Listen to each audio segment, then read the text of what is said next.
So in this final presentation about thinking like an economist, we look at the issues surrounding empirical validation and then go on to discuss policy determination.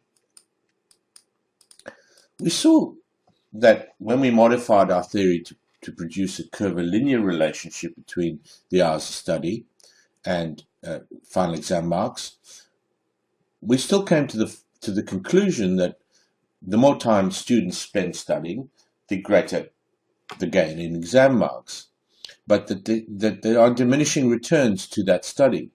And we outlined some possible explanations, which we argued not the purpose of this presentation, but they included things like easy and hard topics, extra study bringing on fatigue, and the attractiveness of alternative activities.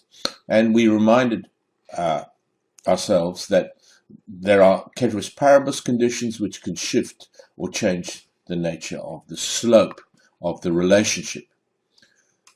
Okay, so once economists are relatively happy with the status of their theory, they'll go out into the world to see whether there's any evidence for that theory in the real world outside.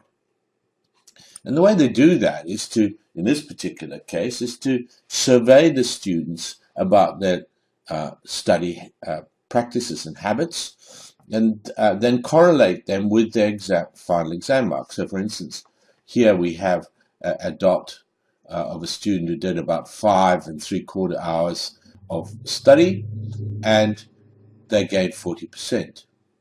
Now, here's another student up here who gained 80% for that same amount of study. So there's going to be a whole bunch of variability, but what is interesting is that this clump of dots, each one representing a student's study habits and final scores, this clump is predominantly upward sloping, which seems to support our theory that there's a positive relationship. But also it looks like it's kind of a bit curved as well.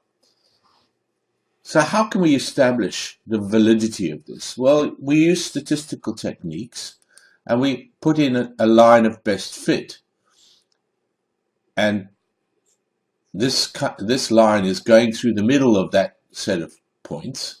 And we use that to say that on average, for instance, to pass, to get 50%, a student needs about 4 hours of study. Whereas to get a distinction, the average student needs about 9.5 hours of study.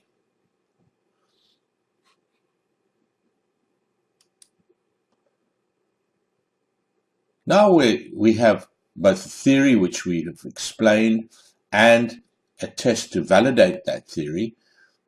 Economists are in a much stronger position to use the theory for policy purposes. So in this case, if a student does come to the lecturer and say, well, what tips can you give me? He can, for getting high exam marks, he can with some credibility say, well, theoretically, there's a study which shows that more hours of study are associated with higher marks. But it also outlines some factors which will make study more effective. And like, for instance, it suggests that fatigue is a factor. So we have certain ideas about how you can minimize the impact of fatigue on your study. For instance, if something is difficult, then maybe study it early in the morning when you're less fatigued. Okay, so what have these presentations shown about thinking like an economist?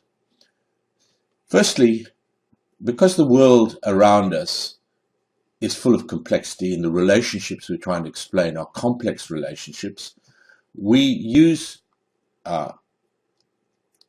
theories to simplify that complexity, to try and abstract from the realities of the world we see, and then we refine and modify those theories. And graphs are often used to allow for a rigorous evaluation of different theories. So we saw in our earlier presentation that we were able to use the graph to change the slope, which implied a different behavioral relationship, and also in trying to explain that the nature of that relationship, we were able to look at the factors that shifted the relationship or changed the value of the slope. But that still means to get some validity for our theory, we have to go out to the real world and test it.